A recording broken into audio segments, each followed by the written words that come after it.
Vamos a abrir la palabra del Señor en el libro de Levítico, en el Antiguo Testamento. Levítico, capítulo 6. Vamos a leer los versículos del 1 al 7. Levítico, capítulo 6, versículos 1 al 7. Dice la palabra del Señor: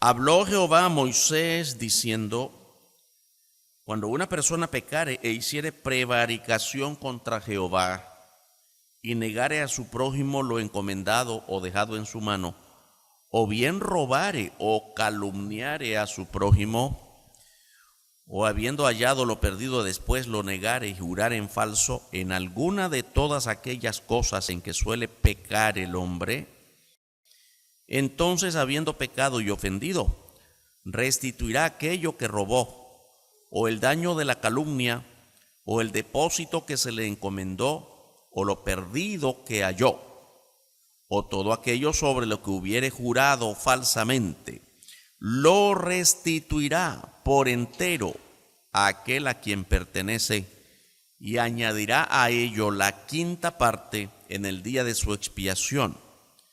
Y para expiación de su culpa, traerá a Jehová un carnero sin defecto de los rebaños, conforme a su estimación, conforme a tu estimación, y lo dará al sacerdote para la expiación.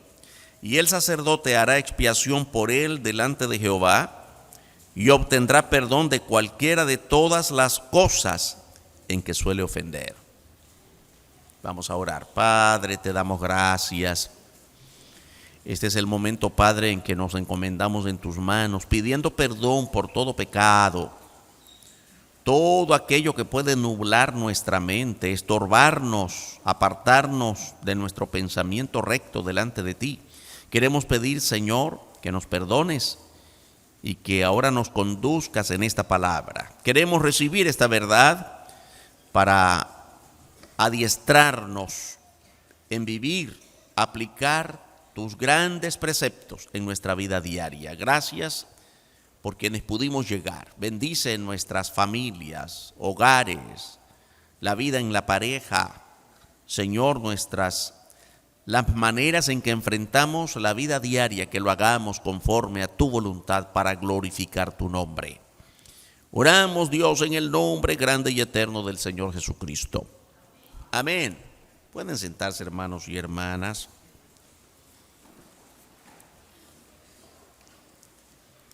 Bueno, es un momento hermoso siempre que nos damos el tiempo para atender la palabra del Señor.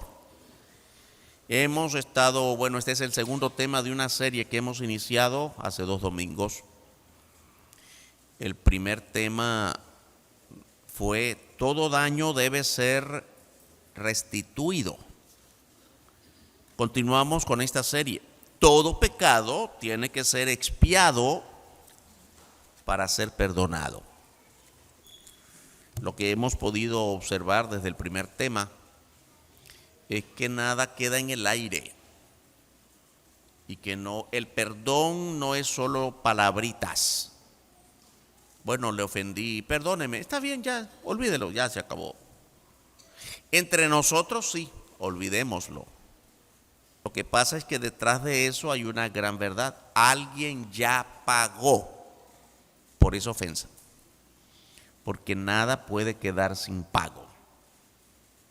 Y de eso se trata esto de la expiación. Alguien ya pagó. Esto de la propiciación delante de Dios. Dios nos ha perdonado. ¿Cuántos han sido perdonados? Los que hemos creído en Cristo ya hemos sido perdonados. Ahora debemos vivir en una vida de constante arrepentimiento, porque todos los días pecamos. Aquí dice una frase interesante: aquel que haya pecado contra otro, como suele pecar el hombre, porque pecamos. Pero por ese pecado ya pagó el Señor. Ahora lo que corresponde es arrepentirnos de ello para que nos santifique. Pero ya hemos sido perdonados. Ahora, lo que sí es importante entender es que cuando Dios nos perdona es que alguien tuvo que haber pagado. Porque Dios no solo perdona de palabrita. Bueno, olvídenlo ya. No lo veo, ya pasó. No. Alguien tuvo que pagar. De eso se trata el tema de esta mañana. Todo pecado tiene que ser expiado para ser perdonado. Dios nos ha dado conciencia de lo bueno y de lo malo. Hermanos, hermanas, yo creo que aquí nadie puede decir, mire, fíjese que algo vi allí que no era mío y lo tomé. Y alguien me acusó de robar. Yo no sabía que era malo. Qué inocente, ¿verdad? Conscientemente mentí sobre aquella persona, di un falso testimonio sobre esa persona y por lo que dije lo despidieron de su trabajo. Ahora viene la persona y me reclama, yo no sabía que un simple comentario era tan malo. Qué inocente, ¿verdad? Pensar que muchas veces nos autojustificamos haciendo creer a los demás porque ni nosotros mismos nos lo creemos, que no sabemos lo que es bueno y lo que es malo.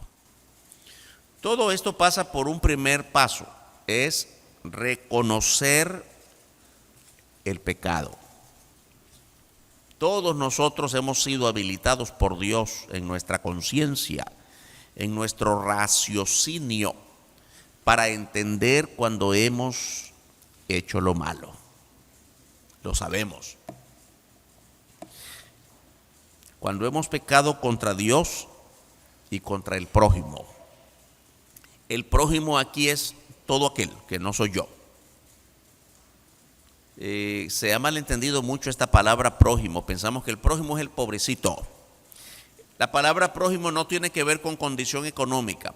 Rico o pobre, aquel otro que no soy yo es mi prójimo. Todo aquel que no soy yo, sin importar su condición. Cristiano o no cristiano. Yo creí que solo mis hermanos en Cristo eran el prójimo. Toda persona, sin importar, repito, ninguna clase de condición, ese es nuestro prójimo. En el versículo 2 que hemos leído de esta porción en Levítico capítulo 6, dice, cuando una persona pecare e hiciere prevaricación contra Jehová. Otras veces hemos estudiado la palabra prevaricación. Pecar sabiendo que lo hacemos. Pecar consciente de que estamos rompiendo reglas que Dios ha establecido en nuestra conducta. No las reglas del mundo, hay leyes en todo el mundo. Pero oiga, usted sabe que en las diferentes naciones del mundo hay leyes que no se apegan a la palabra de Dios. Podemos mencionar muchas. Sí. Hay leyes que matan a los niños antes de nacer. ¿Cómo se llama eso? Bueno, sí, el aborto. ¿Sí hay leyes o no? Están a favor del aborto. La ley de Dios está en contra de eso. Hay leyes que ya dan derecho a los homosexuales. Muchos derechos. ¿Sí o no? En todas, muchas naciones. Ahora te exigen derechos. La prostitución es un terrible pecado en la palabra de Dios. Y las prostitutas hasta están exigiendo derechos porque ya tienen derechos en las leyes de los hombres. La ley de Dios está en contra de eso. Y la ley de Dios es superior a la ley de los hombres. Así que prevaricación es pecar de advertido, que estamos haciéndolo. Pecar contra Jehová y negare a su prójimo lo encomendado o dejado en su mano, o bien robare o calumniare a su prójimo. Hermanos, no solamente se peca contra Dios, se peca contra el prójimo cuando le haces daño, cuando lo insultas, cuando le robas, cuando le calumnias. Y la Biblia nos ha habilitado para tener plena conciencia de lo malo que hacemos. Nos dice el versículo 3. O habiendo hallado lo perdido, después lo negare y jurar en falso. Mire, está consciente. Lo robé y aún juré. ¿Quién lo tomó? Yo no sé. Pero alguien te vio. Juro que no. Y óigame, el atrevimiento es tal que no juran, juro por mí mismo, no, juro por mi madrecita que ya se murió. Juro por el hijo que no ha nacido. Óigame, espérese, somos tan atrevidos. Juramos en falso en alguna de todas aquellas cosas en que suele pecar el hombre. ¿Sabe que esta última frase es interesante? Porque la Biblia está dando por hecho que todos pecamos. ¿Ve? Algunos orgullosos dicen que no. Bueno, no, pero no, en realidad yo no soy pecador. U otra manera quizá más común es, sí es cierto, yo de vez en cuando, pero que aquel es peor que yo. Ay, yo digo algunas mentiritas, pero las mentiras de aquel no se pueden comparar. Maneras de justificarse, pero aquí dice no hay ni uno solo. En todo aquello en que suele pecar, es decir, no es casualidad que peca, es su naturaleza. Y Dios nos ha habilitado para reconocer la necesidad de enfrentar ese pecado. Necesitamos reconocer que hemos pecado. Tenemos que hacerlo porque podemos hacerlo. Dice la Biblia en el verso 4 acerca de lo restituido, la manera de restituir. Restituirá en su derecho al ofendido. Dice, entonces, habiendo pecado y ofendido, restituirá aquello que robó, o el daño de la calumnia, o el depósito que se le encomendó o lo perdido que halló. Óigame, no puede quedar en el aire. Olvidemos eso que pasó, Pérez. Antes de olvidarlo, restituya.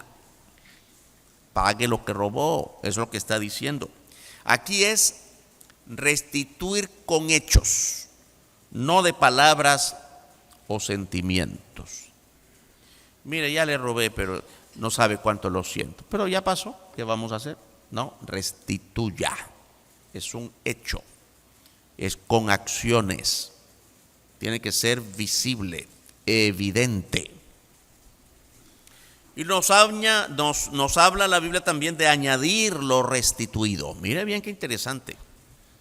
Ya esto suena como a penalidad. No solamente te robé 50, toma 50. No, te robé 50 y aquí dice hay que añadir. Verso 5. O todo aquello sobre que hubiere jurado falsamente lo restituirá por entero a aquel a quien pertenece y añadirá a ello la quinta parte el día de su expiación. El día en que te toque restituirlo vas a añadir. Robé 50, vas a pagar 50 más la quinta parte de 50. Esto es 10 más. Mire, esto no es juicio del hombre, es Dios. Estamos conscientes de que estamos leyendo la Biblia. Es la ley de Dios en el libro de Levítico. Dios ha mandado en aquel tiempo antiguo a los judíos. Hoy vamos a ver cómo es la cosa, porque vamos, por supuesto, desarrollando el tema.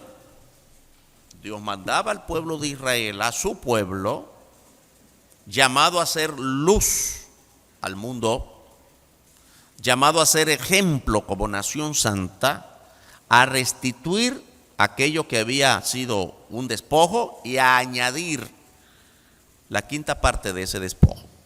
La restitución es por entero, completo, no una parte, no es simbólico. Mira, te robé 100, pero te doy 5 por lo menos para demostrarte mi arrepentimiento. Eso es fácil. Y menos cuando ni te doy nada, solo quiero pedirte perdón de palabritas porque no tengo cómo devolvértelo.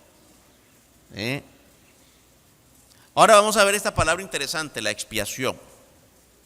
Expiando la culpa. Usamos mucho en nuestros estudios bíblicos la expiación y especialmente cuando hablamos de la obra de Cristo. Cristo expió nuestros pecados, pero ¿qué quiere decir? Hay algunos que lo malentienden tanto que confunden expiar con espiar. No tiene nada de ser espía, es expiación, expiar. Expiar es borrar la culpa mediante un sacrificio que implica una pena. Versículo 6. Y para expiación de su culpa traerá a Jehová un carnero sin defecto de los rebaños, conforme a tu estimación, y lo dará al sacerdote para la expiación. Mire qué interesante, aquí vamos a separar dos cosas muy importantes. Una cosa es la restitución, de la que ya hablamos en los versículos anteriores. A ver si captamos. Te robé 50, ¿cuándo debo de regresar? Bueno, 60. Hay que captar esto. Estamos estudiando la Biblia, hermano, no se me duerman. Te robé 50, debo pagarte lo entero, que son 50, más la quinta parte, son 10. Te robé 50, te devuelvo 60, como muestra de mi arrepentimiento. Eso es en relación a la persona a quien despojé. Pero falta una cosa. ¿Y qué en relación a Dios? En relación a Dios hay que ofrecer un acto de expiación. Es el sacrificio que está hablando aquí. ¿Estamos concentrados? Qué bueno, porque tiene que ver con nosotros. Dice acá que el que hizo el daño ahora va a traer delante de Jehová, no delante de la persona. A la persona ya le devolvimos, ya le restituimos lo entero y una quinta parte. Ahora en relación a Dios, porque una cosa muy importante, yo le puedo decir a usted, le perdono. Quiere decir, le perdono, ya restituyó lo que me había despojado, ya no voy a tener ningún mal sentimiento contra usted, ya no voy a tener ninguna amargura, le perdono. Pero ¿sabe lo que yo no puedo hacer? No puedo lavar su pecado. ¿Y cómo lo hacemos? Eso es solo Dios. Entonces la expiación es en relación a Dios. Cuando hacemos cualquier tipo de pecado, nos volvemos doble deudores. Le debemos la restitución a la persona a quien le hice daño, y le debo una forma de expiación a Dios. La cosa es con Dios al final de todo. ¿Estamos captando? Qué bueno. ¿Qué va a traer delante de Jehová?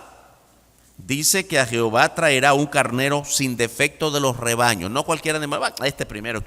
El primero que me salió. No, sin defecto de los rebaños, conforme a tu estimación, y lo dará al sacerdote para la expiación.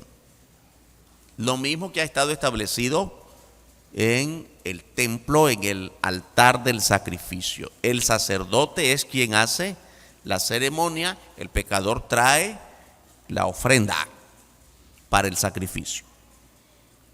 La palabra expiación en el hebreo es ashma y significa la presentación de una ofrenda por el pecado, la culpa o el delito. Repetimos esto: el animalito como sacrificio no se le trae a la persona que fue ofendida, ya ella recibió restitución. Hemos ofendido a Dios, mentimos, robamos, calumniamos, ofendemos, ¿qué más? Una lista de pecados. ¿A quién ofendemos? En última instancia al Señor. Es a Dios a quien tenemos que traer la expiación, porque solo Él puede lavar y borrar nuestros pecados. Muy bien, eso es la expiación, la presentación. Aquí la expiación es mediante el sacrificio de un carnero sin defecto. Esa última partecita, el sin defecto, guárdela allí, que la vamos a ocupar en unos minutos. ¿Qué es esto de sin defecto? ¿Y cómo tiene su pleno cumplimiento el sin defecto? Número 2, el resultado de la expiación delante de Dios es el perdón. Número 1 fue que trajimos la expiación, el animalito, al altar, se lo dimos al sacerdote para que hiciera la ceremonia. Y ahora el número 2 es que como resultado de ese acto viene el perdón. Versículo 7. Y el sacerdote hará expiación por él delante de Jehová y obtendrá perdón de cualquiera de todas las cosas en que suele ofender. ¿Quién concede el perdón absoluto? Dios. Solo Dios puede perdonar en el sentido de borrar. Ahora nosotros tenemos que perdonarnos en el sentido de no tener amargura. Te perdono, mi hermano, no más. Recuerden que en el primer tema, hace 2 domingos, estuvimos diciendo, mire, una cosa es que le perdono y otra cosa es que se deterioró la confianza. Eso es difícil restituirlo porque la confianza hay que reconstruirla. El que perdona no está obligado a darle confianza. Mire, patroncito, perdóname, pero le robé. Así. Le voy a restituir, restituya, pero va a perder el empleo. Pero si me perdonó, sí, te perdono en cuanto a que no tengo ningún odio, rencor, ya no. Y aquí queda entre nosotros, no voy a decirle al otro, no le des trabajo, pero no hay confianza. Se perdió la confianza. Esa ya es consecuencia de el pecado. Pero al final yo le digo, le perdono. Ya no voy a sentir ninguna amargura contra usted. Pero yo no puedo borrar su pecado. Eso solo lo hace Dios. Ese perdón absoluto en el tiempo del pueblo de Israel, libro de Levítico, se hacía con esta acción de expiación mediante el sacrificio del animalito. Bien, es el perdón. Dice acá, obtendrá perdón de cualquiera de todas las cosas en que suele ofender. Aquí está hablando la Biblia, hermanos, hermanas, de un perdón completo, de todas las cosas con las cuales ofendió. Dios no perdona a medias, perdona completo. Quiero decir una cosa que con mucha frecuencia la estudiamos, la repetimos porque está en la palabra. Cuando de repente alguien viene y pide perdón al Señor por algo que cometió hace 20 años, y cada vez que se acuerda, ay, perdón, Señor, otra vez por aquello, porque cuando me acuerdo aquello que hice, cualquier ofensa grande, algún crimen, un delito, perdóname, Señor, cada vez que me acuerdo hasta se me quita el sueño y se me quita el apetito, perdóname. Y el Señor te dice, ¿de qué? Señor, tú sabes lo que yo hice hace muchos años. Sí, pero ya no me acuerdo. ¿Cómo no te vas a acordar, Señor, si eres Dios? Es que ya te perdoné. Cuando yo perdono a alguien, lo borré. ¿Qué nos cuesta entender esto, hermanos? Porque a veces creemos que es fácil entender cómo Dios nos perdonó. Lo que no es fácil entender es que yo no me he perdonado todavía. Y eso muestra falta de fe. Cuando todavía siento remordimientos por algo que Dios ya me borró, pero no se ha borrado de mi memoria. Qué difícil es esto, entender el perdón como realmente ocurre en relación a Dios. Solo Dios perdona de modo absoluto. Amén, hermanos. Bueno, algo les está preocupando, los veo retraídos a algunos. Debemos estar concentrados porque al final de todo hay tremendo gozo, como somos perdonados delante de Dios por toda forma de pecado que en efecto cometemos. En Cristo, ahora esto viene para nosotros, en Cristo recibimos de Dios la plena expiación de nuestros pecados. Recuerdo lo que dijimos hace unos instantes cuando introdujimos el tema. Dios no perdona de palabritas. Siempre se exige un pago por el pecado. ¿Y acaso nosotros los cristianos evangélicos no hablamos todos los días de haber sido perdonados por la gracia? Sí, somos por la gracia de ¿quién?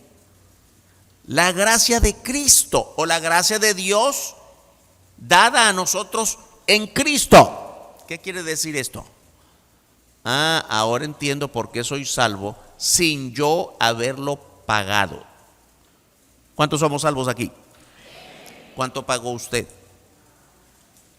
¿Y cómo es posible que diga que es salvo si aquí estamos diciendo que todo debe ser expiado? Alguien tuvo que haber pagado por nosotros. En eso consiste la buena nueva de la salvación.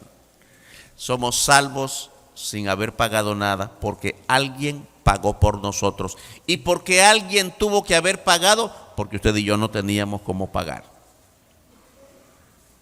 Ah, bueno, yo creo que sí, hubiera juntado allí alguna fortuna y hubiera pagado. Es que no se paga con dinero. Ah, bueno, hubiera caminado como algunos idólatras caminan y se sajan el cuerpo y dañan su cuerpo para mostrar. Es que no es con sacrificios así humanos. Porque Dios no recibe el sacrificio de alguien que sigue siendo pecador. Tiene que ser de alguien sin defecto. Ahora tiene efecto lo que dije hace unos instantes. El animalito tenía que ser sin defecto. El que entregó su vida por nosotros en la expiación por nosotros, por nuestros pecados, también tenía que ser sin defecto. De allí que todos descalificamos. Ninguno de nosotros puede pagar por el pecado de otro, porque no hay uno solo que esté sin defecto. Veamos esto, cómo es que, de qué modo se relaciona el acto sacrificial de Cristo por nosotros en relación a la gracia de la salvación. Nuestros pecados necesitan ser expiados, pagados, pasar por una pena, que ya vimos qué significa, o pasar por un sacrificio, que es lo que ya vimos hace unos instantes de lo que significa la palabra expiación. Cristo, el Hijo de Dios, lo hizo en su propia muerte y con su propia sangre. Esto es importante. Cristo no vino como un representante de Dios, es Dios mismo encarnado. Cristo no es un hombre delegado de Dios, no, es Dios mismo hecho carne. Dios mismo tuvo que tomar nuestro lugar en la persona de Cristo para expiar nuestros pecados, no sus pecados, porque nunca tuvo uno. Él lo hizo con su sangre, con su propia vida en la muerte. Primera carta de Juan en el Nuevo Testamento, capítulo 1, versículo 7, dice la palabra: y la sangre de Jesucristo, su Hijo, nos limpia de todo pecado.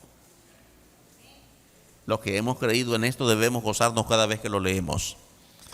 Hemos sido perdonados, lavados, limpiados de todo pecado.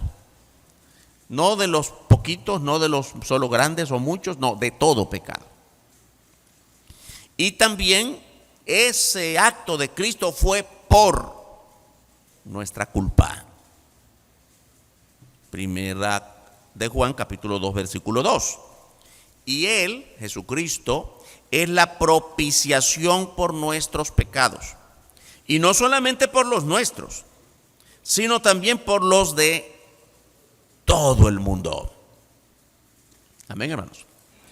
Hay mucha discusión de teólogos, esos que mucho piensan y vienen a hacer comentarios, y hay algunos que piensan: mire, Cristo no murió por todos. Así, entonces aquí hay que borrar esto. Y ella le dice: no, que es que en los antiguos parece que esto no está, y entonces a lo que a ellos les conviene eso está y aquello no está. La Biblia dice aquí que no solamente por los nuestros, los que ya somos salvos, sino también por los de todo el mundo.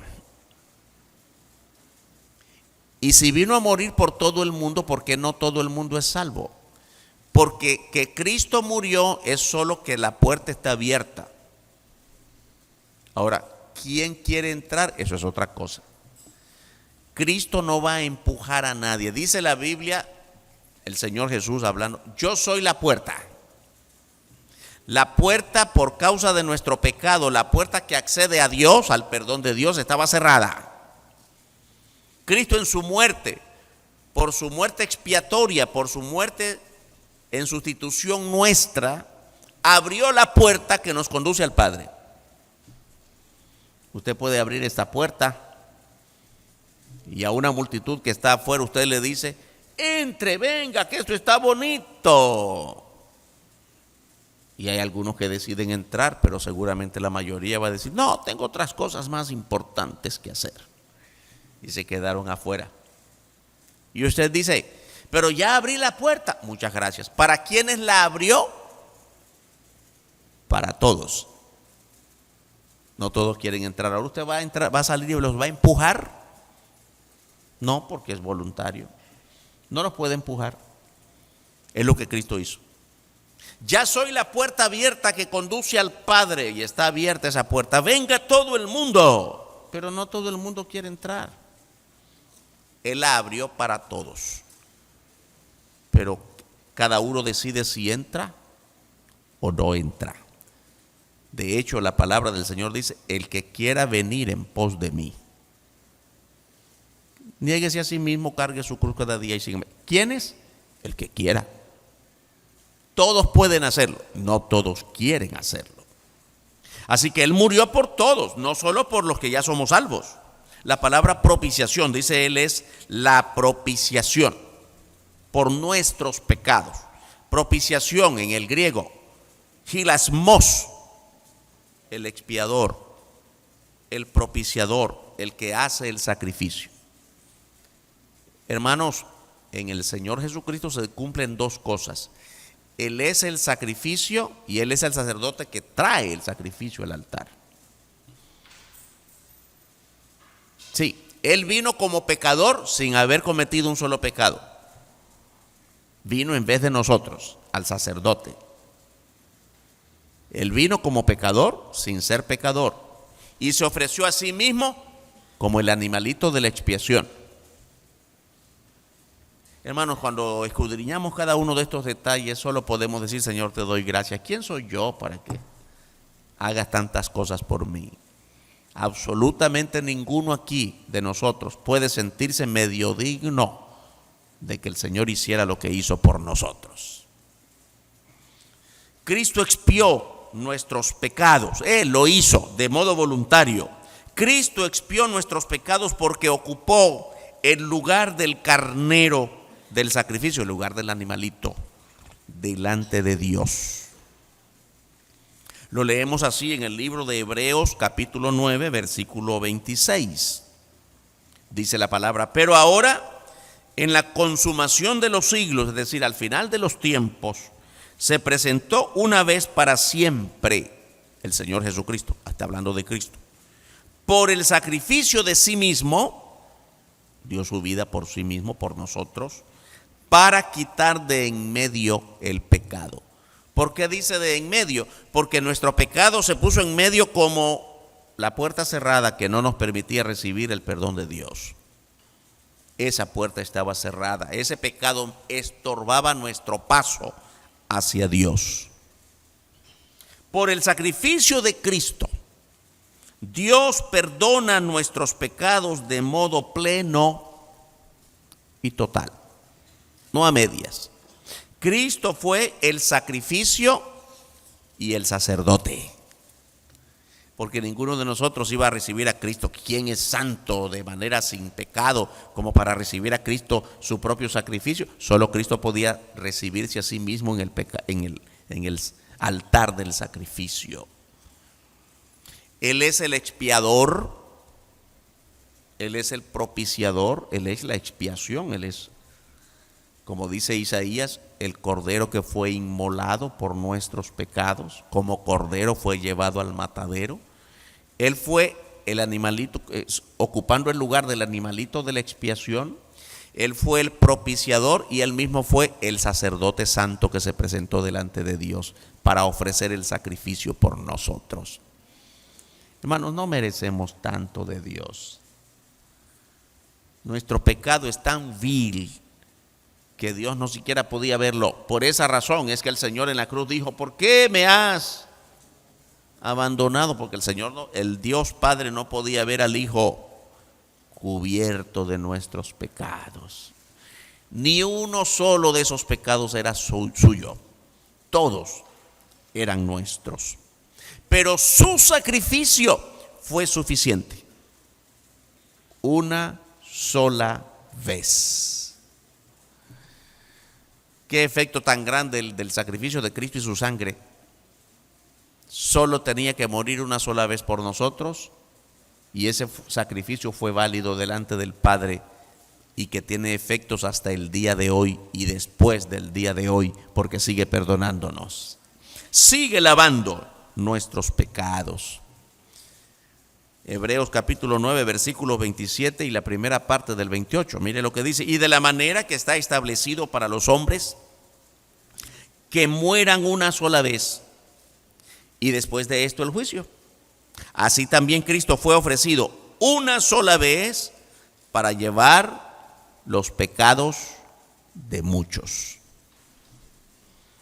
Solo una vez tuvo que morir, porque solamente una vez fue suficiente como pago delante de Dios. Satisfizo completamente los requerimientos de Dios por toda forma de nuestros pecados. Hasta ahora, hermanos, hemos visto cómo el Señor se sacrificó por nosotros sin que nosotros lo mereciésemos. Después de eso, hemos creído en Cristo y por haber creído hemos recibido el perdón del Padre en Cristo. Amén. ¿Y ahora qué?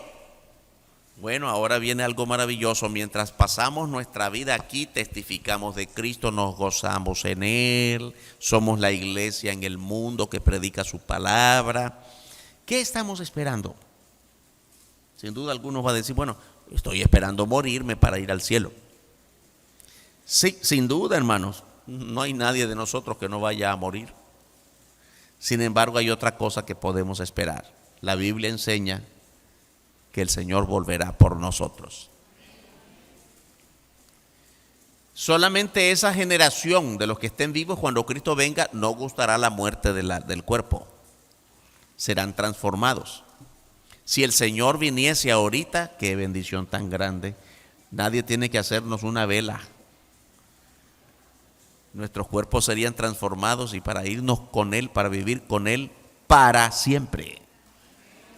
Pero si Cristo decide no venir en nuestra generación cuando estemos en este mundo, bueno, tenemos que morir y encontrarnos con Él. Él volverá para llevar a los suyos, cuyos pecados ya han sido perdonados. Óigame bien, ¿por quiénes va a venir? Por aquellos cuyos pecados han sido perdonados. No viene por todo el mundo. Mire bien qué interesante. Murió por todo el mundo, pero no viene por todo el mundo, viene por los suyos. Aquellos que de todo el mundo salimos del mundanal pecado para recibirle como Salvador, y una vez hechos salvos, por nosotros volverá. Muy bien. En el Hebreos capítulo 9, la segunda parte del versículo 28. Y aparecerá por segunda vez sin relación con el pecado, para salvar a los que le esperan. Qué interesante esta frase, sin relación con el pecado. Óigame, el Señor ya vino una primera vez, ¿sí? Lo celebramos en Navidad, ¿no? El niño que vino, ángeles cantaron, magos le visitaron, pastores llegaron a ver, pastores de ovejas, todo eso, ¿no? Bonito. ¿A qué vino? A morir por nosotros. ¿Por qué causa murió? Por nuestros pecados. Esta es la relación con el pecado. La primera vez que Cristo vino para morir, tuvo una relación con el pecado. ¿Cuáles pecados? Los nuestros. Lo que le llevó a la muerte sacrificial en la cruz fueron nuestros pecados. Pero vendrá una segunda vez sin relación con el pecado. ¿Qué significará esto? Sin relación con el pecado, porque la culpa ya fue pagada, ya no hay culpa. Él viene a llevarnos porque, oiga bien, ya estamos sin culpa, aunque estemos cometiendo pecados. La culpa ya fue como suya, tomó nuestro lugar. Su aparecimiento por segunda vez será para llevar a los suyos y estar para siempre con Él. Qué gozo, hermano. Otra vez, ¿cuántos van a estar para siempre con Él? Ay, como la mitad no va a estar con Él. Al final de este sermón vamos a hacer una invitación, por supuesto, porque lo más grande del Señor es que quiere que usted salga de este lugar con la seguridad de que va a vivir para siempre con Él. El Señor quiere vivir con usted para siempre. Otra cosa es que usted decida, no me interesa vivir con el Señor. Ay, qué triste decisión. Qué triste sería pasar una eternidad de condenación lejos de Dios. Eternidad. Primera carta de Pablo a los Tesalonicenses dice así en el capítulo 4, versículos 16 y 17. Porque el Señor mismo con voz de mando, con voz de arcángel y con trompeta de Dios, es un gran acontecimiento, estruendoso, descenderá del cielo y los muertos en Cristo resucitarán primero. ¿Quiénes son estos? Nuestros hermanos de la iglesia, de las iglesias que murieron en Cristo y los velamos y los lloramos. Ellos están con el Señor ahora y vendrán con el Señor para levantar sus cuerpos resucitados. Ellos van a resucitar primero. Luego nosotros los que vivimos, si el Señor viniese ahorita, se refiere a nosotros, los que vivimos. Los que hayamos quedado seremos arrebatados de este mundo, llevados con Él, juntamente con ellos, en las nubes, para recibir al Señor en el aire. Y así estaremos, hermanos, qué gozo. Estaremos siempre con el Señor. Esta mañana, hermanos, empezamos diciendo que todo pecado tiene que ser restituido. Todo pecado tiene que ser expiado para ser perdonado. Y en el Antiguo Testamento Dios había establecido en las leyes para el pueblo de Israel la manera en que alguien que robó tiene que devolver, restituir. Y devolver no justamente lo que robó, sino más de lo que robó. Hermanos, hermanas, el Señor pagó todo esto por nosotros. Le debíamos al Padre la enorme pena de la condenación eterna por causa de nuestros pecados. ¿Cuándo usted y yo podíamos pagar? Sencillamente, jamás. Y esta condenación es para todo el mundo desde que nacimos, porque nacimos pecadores. No había modo de escapar, pero Dios estableció la única forma de escapar. Cristo vino a este mundo para morir por nosotros y pagar por nuestros pecados. Y ahora el que cree en Él se libra de esa pena por solo creer en Él. Es una dicha enorme que sea por gracia, que no tenga nada que ver con lo que hacemos. Bueno, pregúntele a la gente allá en la calle. Y en este momento, si usted muere, ¿a dónde va su alma? Ah, claro, yo creo que voy al cielo. Yo creo, sí, yo pienso que sí. Muy bien. ¿Y qué le hace creer tal cosa? Es que mira, haciendo el balance de mi vida, soy más bueno que malo. Hago cosas buenas. ¿En quién está centrada la salvación en ese pensamiento? En el hombre, en la persona. La Biblia dice no, porque no se trata de lo que hagas. Nada de lo muy bueno que puedas hacer y dudamos que lo nuestro sea bueno de alguna manera. Porque algunas cosas buenas que hacemos las hacemos con otros intereses. Soy bueno con los que son buenos conmigo. Con el que no, igual. Así somos. Porque el que las hace me las paga. Así somos. Entonces no somos buenos en el sentido de ser buenos totales. Somos buenos parciales. Nada de lo bueno que puedas hacer recompensa lo que significa pecar delante de Dios. Por eso es que solo Cristo, que sí es el único bueno, sin pecado, sin mancha, sin defecto, ocupó tu lugar y el mío para limpiarnos de todo pecado.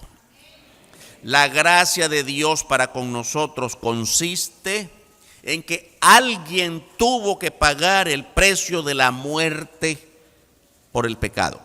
El precio era morir. Todo pecado tiene que ser expiado, porque ningún pecado puede quedar sin pago. Cristo pagó por ti y por todos. Ahora recibe su perdón por fe. Él espera tu arrepentimiento para darte su salvación. Vamos a orar, hermanos, hermanas. Padre bendito, gracias por tu palabra. No hay nada en ella que podamos decir, no lo entiendo. Es tan sencillo, Padre, entender que Cristo ocupó nuestro lugar porque todos somos tan pecadores que no podemos revertir esa realidad por nosotros mismos. Cristo tuvo que ocupar nuestro lugar en la cruz, morir por nosotros, y su sangre derramada nos limpia ahora de todo pecado a aquellos que creemos en esta gran verdad. Rogamos, Señor, que haya personas en este momento que, habiendo entendido y recibido este mensaje, abran la puerta de su corazón a Cristo y que Cristo les traiga la gracia de la salvación eterna. Sigan orando, hermanos y hermanas. Hay algunos que se levantaron cuando dijimos bienvenidos los que vienen por primera vez. Si en este momento el Señor viene por nosotros, ¿te irías con Él? ¿Dónde irá tu alma si te toca morir ahora? Bueno, mire, pastor, yo no estoy seguro, yo no sé. Si no estás seguro, no eres salvo. Aun cuando fueses miembro de la iglesia, pastor, me bauticé hace rato, pero yo no sé a dónde iría. Tú necesitas ser salvo. Esta es la oportunidad. Pastor, yo quiero que usted ore por mí porque quiero estar seguro de mi salvación, segura de irme con Cristo. Pastor, ore por mí porque yo no había entendido esto y ahora entiendo que por solo creer en Él, creer de verdad que Él es mi Salvador, que Él me perdona, soy salvo, soy salva. Puedo llegar a ser salvo, no por mis méritos, que no los tengo, sino por los méritos de Cristo en la cruz. Pastor, ore por mí, por favor. Yo quiero orar por ti. Levanta tu mano esta mañana. Alguien dice, pastor, ore por mí. No tienes que decirlo con tus labios, solo tu mano en alto. Dame una señal.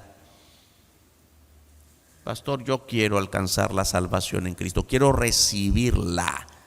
Si es por fe, si nada me cuesta, qué bendición. No tengo que hacer nada, porque nada de lo que haga puede llenarme de méritos. Ya Cristo lo hizo por ti. Levanta tu mano. Pastor, ore por mí. Quiero ser salvo esta mañana y entendí que solo Cristo lo puede hacer. Que si ya todos somos salvos, que es una hermosa bendición, voy a cambiar la invitación para la iglesia ahora. Pastor, ¿sabe? Yo entendí el evangelio hace mucho tiempo y estoy aquí, vengo con mucha frecuencia. Pero la verdad es que eso de la seguridad de la salvación todavía me falta. Te hace falta confirmar tu voto delante de Dios. O te hace falta ser salvo. Probablemente estés entre nosotros por mera costumbre, por mera religiosidad como muchos, pero no tienes una comunión personal con Cristo. Ore por mí, pastor, yo quiero resolver esta situación de falta de seguridad. Levanta tu mano, yo quiero orar por ti. Dios te bendiga. ¿Alguien más? Dios te bendiga, Dios te bendiga. Quiero estar seguro de mi propia salvación. Dios te bendiga, hermano. ¿Alguien más? Dios te bendiga, hermana. Mire, la cosa siempre ha sido sencilla. Si ahora mismo nos morimos, usted se muere, ¿y dónde iría su alma? Yo no sé, pastor. Pero estás aquí entre nosotros, ya tienes tiempo de ser creyente o miembro de la iglesia. Sí, pero no estoy seguro. No eres salvo. Asegúrate de confesar tu vida al Señor, decirle, Señor, una vez levanté mi mano, pero no había entendido. Ahora entiendo que necesito poner mi vida en completa dirección de tu espíritu, sujeto a ti, a tu palabra, a hacer tu voluntad y recibir la gracia de ser salvo seguro en Cristo. Si no has hecho no has levantado tu mano por última vez, levanta tu mano, yo quiero orar por ti. Dios te bendiga, hermana. Dios te bendiga, Dios te bendiga. Dios te bendiga, joven. Dios te bendiga, hermana. Oh Padre, alabamos tu nombre. Muchas gracias, porque estoy seguro que cada persona que levantó su mano lo hizo con plena convicción de lo que está haciendo. Tu Espíritu Santo trabajando en cada corazón. Ruego por aquellos que por alguna razón no lo hicieron hoy.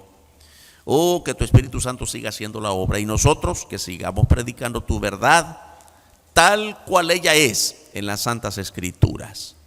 Te damos gracias, Padre, y oramos que nos prepares para que cada día estemos en mayor comunión contigo, haciendo tu voluntad y glorificando tu nombre, en el nombre precioso y bendito del Señor Jesucristo. Amén. Que Dios nos bendiga, hermanos y hermanas.